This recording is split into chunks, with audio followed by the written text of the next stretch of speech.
తిరుమలలో మరోసారి చిరుత కలకలం రేపింది. తిరుమల అలిపిరి మార్గంలో గాలిగోపురం షాపుల దగ్గర మంగళవారం తెల్లవారుజామున 1 గంటకు చిరుతపల్లి కదలికలు అక్కడి దుకాణంలోని సీసీటీవీ కెమెరాల్లో రికార్డయ్యాయి. ఈ వీడియో చూసిన టీటీడీ భక్తులతో పాటు దుకాణదారులు తీవ్ర ఆందోళనకు గురయ్యారు. నడక మార్గంలో వచ్చి పిల్లిని వేటాడి అడవి ప్రాంతంలోకి చిరుత తీసుకెళ్లినట్లుగా అధికారులు గుర్తించారు. చిరుత దృశ్యాలను చూసి షాకు గురైన దుకాణదారులు వెంటనే ఫారెస్ట్, టీటీడీ విజిలెన్స్ అధికారులకు ఫిర్యాదు చేశారు. చిరుత సమాచారం అందుకున్న టీటీడీ అధికారులు వెంటనే రంగంలోకి దిగారు. నడక మార్గంలో భక్తులను అలర్ట్ చేశారు. మధ్యాహ్నం 2 గంటల వరకే 12 ఏళ్లలోపు చిన్నపిల్లలను నడక మార్గంలోకి తీసుకెళ్లేందుకు అనుమతించారు.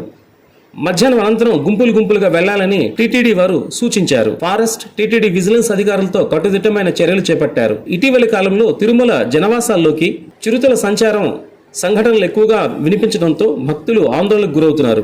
అంతేకాదు ఏ పక్క నుంచి ఏ ప్రమాదం వాటిల్లుతుందోనని బిక్కుబిక్కుమంటూ ప్రజలంతా తమ ప్రాణాలను అరచేతుల్లో పెట్టుకుని జీవిస్తున్నారు. ఇదిలా ఉంటే వారం రోజుల క్రిందట తిరుపతి శ్రీ వెంకటేశ్వర వేద విశ్వవిద్యాలయం ఆవరణలో చిరుత కలకలం రేపిన విషయం తెలిసిందే. విశ్వవిద్యాలయం వసతి గృహం దగ్గర చిరుత సంచారంతో విద్యార్థులంతా తీవ్ర ఆందోళనకు గురయ్యారు.